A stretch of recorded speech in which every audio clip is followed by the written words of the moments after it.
A história começa com 3 garotos comentando sobre uma pessoa ter vindo lá de Tóquio até o vilarejo. Enquanto eles falavam sobre ele, eles se perguntam se a pessoa veio recrutar um deles porque ele era rico e talentoso. Enquanto passavam por ali, eles gritam com um garoto o chamando por um apelido ofensivo que faz referência a um monstro japonês e dizendo para ele não o seguir, pois iria assustar essa pessoa de Tóquio. O garoto apenas responde que tudo bem e continua trabalhando. A cena corta com um homem bem vestido na beira da estrada reclamando que seu pneu furou. Em seguida, outro carro aparece e saindo dele vem uma moça que pergunta se ele era o detetive que veio de Tóquio e ele confirma que sim. A cena corta com ela explicando que durante uma noite todo o gado do vilarejo simplesmente foi de base e estava começando a apodrecer, deixando aquele cheirão do rio Tietê. No entanto, ela fala que só os adultos sabem e não contaram às crianças para não atrapalhar a vida escolar delas e não deixá-las assustadas, e pede pro detetive não comentar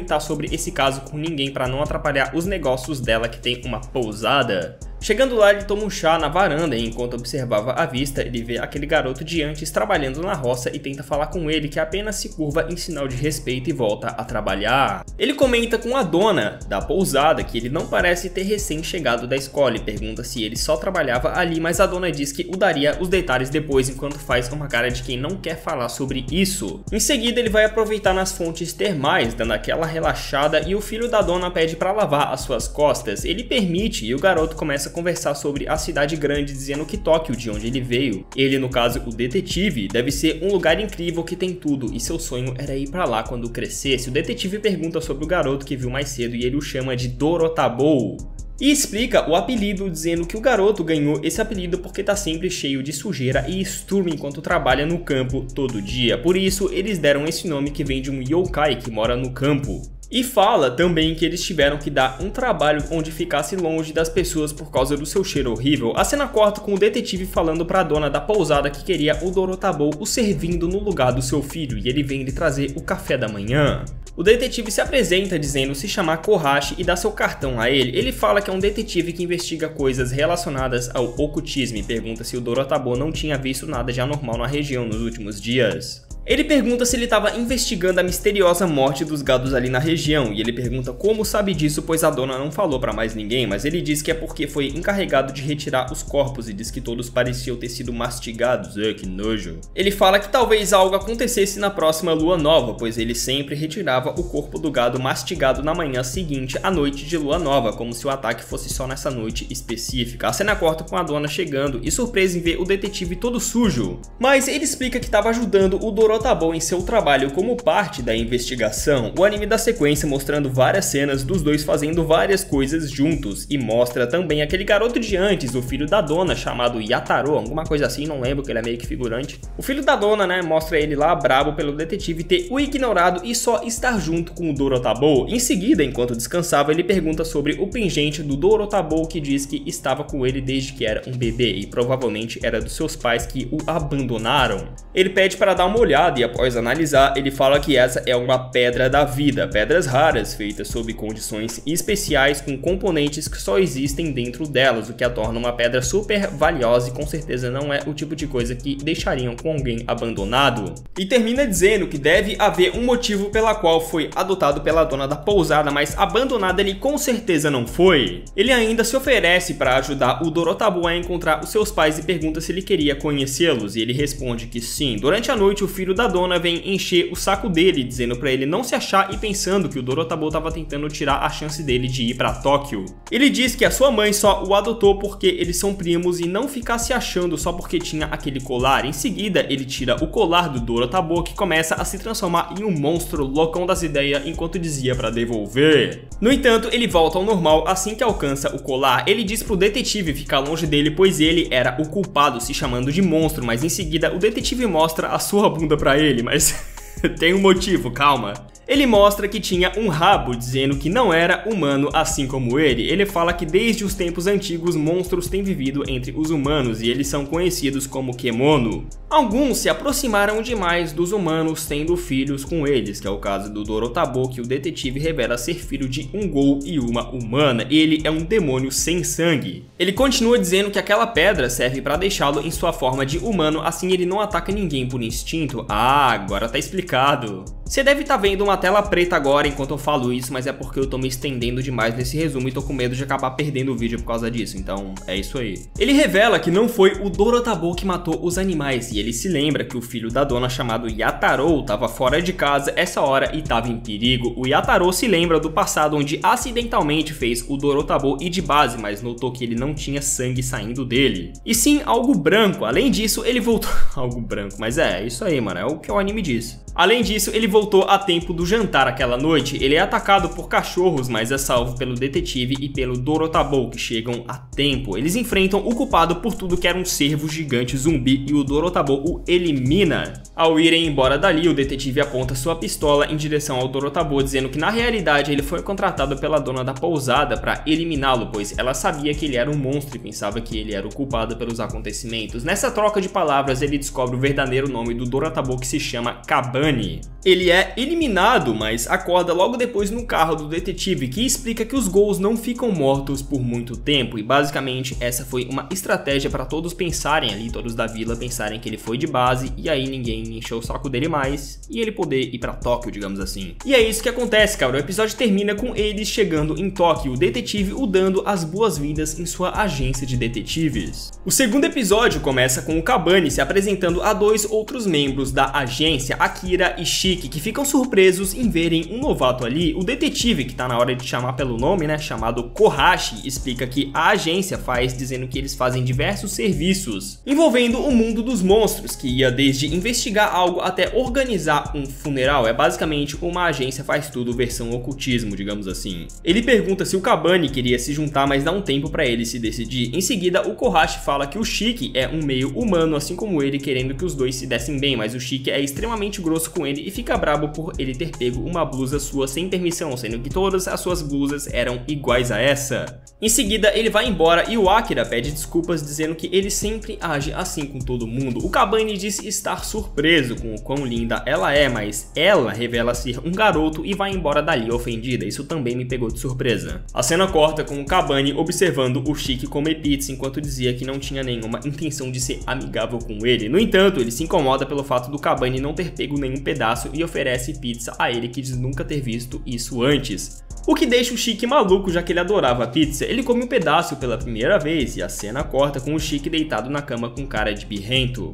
O Akira pergunta se ele estava incomodado pelo Kabani ser um meio humano igual a ele, e ele responde que não sabia o que o Kohashi viu nele, mas o Akira fala que ele deve ter tido o trazido por não ter outro lugar para ficar, assim como eles, antes de vir para lá. E querendo saber o motivo, o Shiki decide perguntar pessoalmente ao Kabani. Chegando onde ele estava, o Shiki pergunta como ele veio parar ali, e ele responde de carro: "Toma, trouxa!" Mas ele não quis ofender, ele só entendeu errado, e ao entender o contexto da pergunta, ele fala que não podia mais ficar onde estava, e o Shiki assume que ele tinha sido abandonado, e não querendo continuar a conversa, ele se solta da teia super grudenta que o Shiki o prendeu e vai tomar banho. Sim, o Shiki tem poderes de aranha, ele solta a teia. A cena corta com o time indo para atender um caso que aconteceu em uma velha casa. O Kohashi diz que essa é a oportunidade perfeita para o Kabani ver como a casa Kemono, que é como ele chama o time, trabalha. Chegando lá, eles são barrados, mas conseguem entrar após o Kohashi mostrar que era um especialista e veio ali a pedido de alguém importante. Entrando na casa, dois irmãos estavam chorando no canto abraçados. Um bombeiro fala que as vítimas eram uma mãe e seu filho, além de um membro da equipe de resgate que entrou ali e acabou sendo comido pelos insetos. Insetos? Sim, ao tirar um pedaço da fita que cobria o quarto, o time todo, eles se deparam com o prato favorito deles. Eles são insetos monstros, digamos assim. O Kohashi cogita transformar seu corpo todo em aço, mas diz que isso levaria muito tempo e eles não tinham muito tempo, desistindo da ideia. O Shiki diz que se tudo que eles precisavam fazer é entrar lá e tirar o prato favorito dos insetos para eles voltarem pro seu ninho, ele daria conta. Ele usa suas teias para tentar pegar o objeto que estava fazendo os insetos ficarem ali. No entanto, eles comem a teia dele e por pouco não escapam para fora do quarto. O Kohashi então fala que iria entrar e provavelmente iria sobreviver, mas o Kabani diz que se ele quisesse, ele poderia entrar e o Kohashi permite. Isso era inteligente e o motivo é muito simples. Esses insetos se alimentam de sangue, mas o Kabani, além de ser imortal, não tem sangue, logo esses insetos não o afetam. Além disso, ele não sentia dor. Ele entra e logo os insetos começam a atacá-lo. No entanto, ele, além de não se importar, pega o objeto da qual os insetos estavam ali e os insetos simplesmente desaparecem. Após isso, o Kohashi avisa a todos que a situação foi resolvida e os dois filhos da mulher que estavam ali no meio dos insetos entram no quarto onde tudo aconteceu e começam a abraçá-lo e chorar. O Kabane, então, vendo esse laço familiar, sente seus pais o abraçando e não entende o que aconteceu. Depois de saírem do local, o garoto de antes aparece ali agradecendo a eles por terem resolvido a situação e o Kohashi diz que não foi nada e pede para ele devolver aquele par de tênis onde ele pertencia. O tênis era o objeto que os insetos estavam ali por. Ué, como assim um tênis? É que esses insetos se alimentam de culpa e o irmão desse garoto roubou um par de tênis para dar para a mãe deles, que usava o mesmo tênis há muito tempo e já estava bem velho. No entanto, esse garoto gritou com seu irmão que se sentiu tão culpado que esses insetos simplesmente apareceram do nada. Após ele ir embora, o Kabane fala que gostaria de conhecer os seus pais e o Akira diz que era um prazer trabalhar com ele. A cena corta com eles na agência onde moravam. O Shiki fala que não era justo ele saber da história do Kabane sem ele saber sobre ele, então ele explica que é filho de uma Kemono aranha e por isso ele pode criar teias e tal. O Kabane pergunta se ela estava viva e ele responde que não sabia e não se importava pois foi abandonado. Eles têm uma conversa sobre seus pais onde o Shiki diz acreditar fortemente que seus pais tinham falecido, já que quando os pais estão vivos eles normalmente procuram pelos seus filhos, mas o Kabane discorda dizendo que eles poderiam estar os procurando agora mesmo, mas não os encontraram ainda. Ele termina dizendo que pensava que tinha sido abandonado sua vida toda, mas o Kohashi trouxe uma luz a ele quando disse que ele não foi abandonado e ele não iria deixar essa luz se apagar. Em seguida, o Shiki levanta e diz que mostraria o lugar onde ele iria dormir. Em outro local, o Kohashi estava fazendo uma ligação para uma mulher misteriosa, dizendo que conheceu um meio humano com uma pedra da vida, e ao receber a pergunta sobre ele ser uma ameaça ou não, ele responde que sei lá. Essa mulher era uma tal de Inari, e o Kohashi diz pro Kishi levar o Kabane pra vê-la. O Kohashi explica que ela é uma Kemono raposa que tem muita importância na polícia, e até ele já teve que pedir uns favorzinhos pra ela. Ela tem muita importância mesmo, porque o anime mostra ela chegando na polícia e todos os policiais ali recebendo ela com muito respeito, com alguns até trazendo itens pessoais dela por algum motivo. E pelo jeito que ela age, dá pra ver que ela é uma mulher bem exótica, digamos assim. Eu quero dizer que ela é meio doida. A cena corta com os três indo até a cidade grande e o Kabane surpreso com tudo ali, afinal ele veio do mato. Enquanto eles chegavam na delegacia, uma garota estranha com capuz de gato os observava pela janela. Ao entrar, eles explicam pro guarda que tinham reunião marcada com a Inari, mas ele simplesmente não acredita, dizendo que ela é uma mulher ocupada e não tinha tempo para crianças, mas aquela garota de antes chamada Kon aparece ali chamando o Kabane, dizendo que a Inari queria vê-lo. No entanto, ela diz para os outros dois ficarem ali, o que irrita o Shiki. Esse cara se irrita com tudo também, né?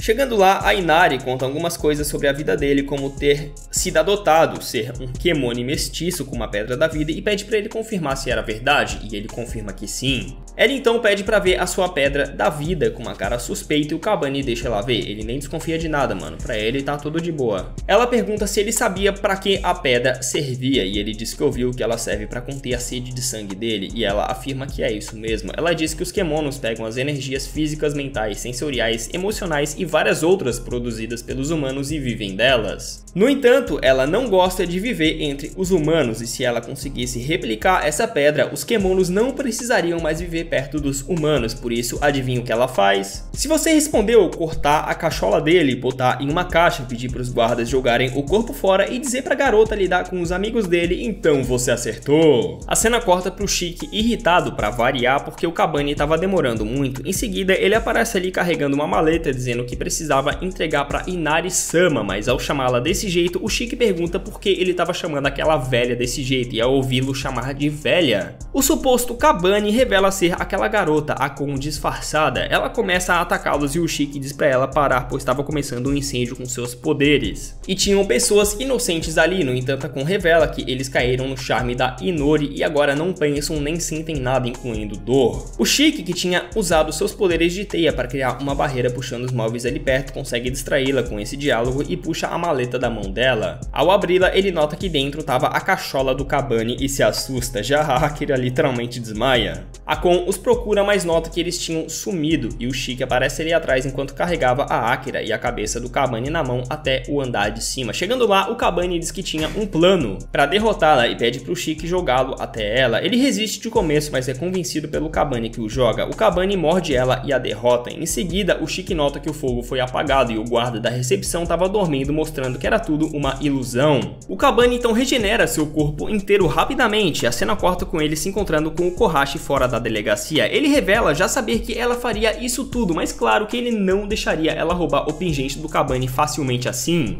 Pois esse pingente não passava de um amuleto disfarçado de pingente que o Kohashi colocou. Uma ilusão. Ele liga pra ela e diz que ela estava ficando velha por não ter conseguido perceber uma ilusão desse calibre e diz que sabe o que ela tentou fazer e estava decepcionada pois pensava que os dois eram amigos. Mas ele fala de um jeito irônico, ele termina dizendo que na próxima vez que ela tentasse algo assim, ela ia se ver com ele. O Akira pergunta se valia a pena puxar briga com ela, sendo que ela tinha muita influência na polícia, mas ele responde que isso não era grande coisa, que isso foi tipo uma negociação dos limites territoriais deles, dizendo que eles entenderiam quando ficassem adultos. Após a janta, eles chegam em casa e o Kohashi diz que deveria explicar a ele como conseguem trabalho. Ele fala que além de pesquisa na internet e boca a boca, os kemonos ou pessoas que tiveram contato com kemono são atraídos ali pela luz azul, onde fica o nome da agência. É como se fosse uma luz especial e foi feita pela Inari. O Shiki pergunta se afinal eles são amigos ou inimigos e ele responde que eles têm uma relação de cooperação.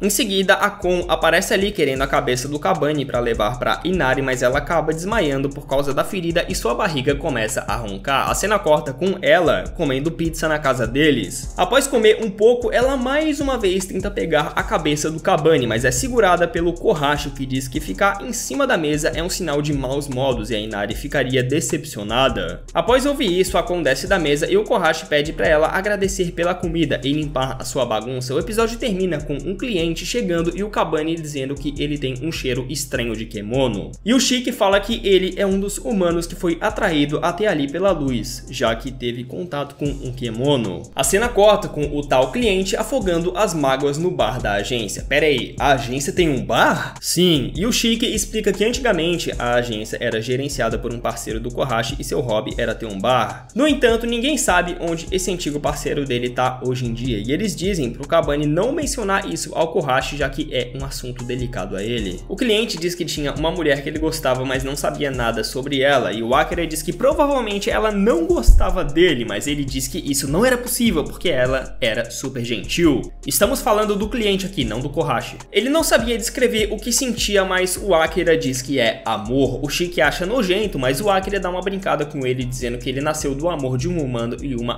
kemono, e ao ouvir isso, o Kabani se interessa por esse tal de amor, pensando que ficaria mais perto de encontrar seus pais. Assim, e pergunta se ele fosse com o cliente, ele descobriria sobre o amor. O Kohashi fala que não sabe, mas daria o caso a ele se ele quisesse. Ele aceita como uma estratégia para comparar de encher o saco. O Kohashi diz que se ela ajudasse na missão, ele daria a cabeça do Kabani como recompensa a ela, mas claro que isso não é verdade. Ou talvez seja, mano, sei lá, esse cara é doido. Todo mundo é doido nesse anime. Não sei, só sei que o cliente deles vê um rato e acaba o pegando e colocando em sua bolsa, dizendo que não resistiu enquanto seu rosto estava metade transformado em gato. O Kohashi diz que isso é obra de uma Nekomata, que seduz as pessoas e as transforma em gatos. No entanto, quando eles chegam até essa gata e conversam com ela, explicando que o cliente deles estava apaixonado e queria conhecer melhor, ela fica surpresa em ver que a sedução dela não funcionou completamente, pois ele não tinha virado um gato. Eles explicam que é porque ele não tinha sido só seduzido, o que ele sentia por ela era amor. Ele diz a ela que antes de conhecê-la, ele era um cara triste que não tinha nenhum objetivo na vida, mas após conhecê-la, ela se tornou o raio de luz na vida dele, e ao mostrar pra ela que pegou uns ratos pra ela faz uma carinha de quem tava surpresa. Lembrando que ela pode transicionar entre a forma de gato e humana, tá com uma print dela humana e editor. A cena corta com eles tendo completado a missão e o Kabani dizendo que acredita ter entendido o amor. Ele diz que entendeu que o amor é como uma luz e diz que o Kohashi o ajudou a encontrar a luz, então ele compra um pacote de lenços e dá ao Kohashi, porque se dá presentes a amigos e lenços são úteis. Em seguida, a cena corta mostrando que o Akira virou pupilo do Kabani e o motivo foi que ele viu uma barata no banheiro e se assustou com ela, mas o Kabani apareceu ali e retirou ela facilmente sem medo. Logo, ele viu que o Kabani era alguém com quem ele podia contar. O Kohashi faz uma cara do tipo, não entendi nada, mas beleza, e diz que chegou mais um trabalho. Esse trabalho envolvia uma obra onde os trabalhadores estavam tendo mortes anormais e o caso era investigar o motivo. O Kohashi fala que tem uma ideia dos suspeitos, uma tribo indígena ou algo assim que ele fala, que vivia nas margens do rio. No entanto, prédios foram construídos em cima do rio ou em volta dele, o cobrindo, e além disso, eles começaram a mexer no rio, o dividindo e desviando. Chegando lá, o Kabani vê o Akira todo vestido com uma roupa de proteção atenção especial por ter nojo do local, eles adentram a parte coberta do rio e lesmas Kemono começam a cair em cima do Akira, mas o Kabane faz ele manter a calma e tira a lesma dele. Além de tirar umas 3 que estavam em sua cabeça, o Akira se diz surpreso por ver que ele não mata os insetos e o Kabane fala que não mata a não ser que ele não tenha escolha. Nesse caso, ele elimina qualquer coisa sem problema.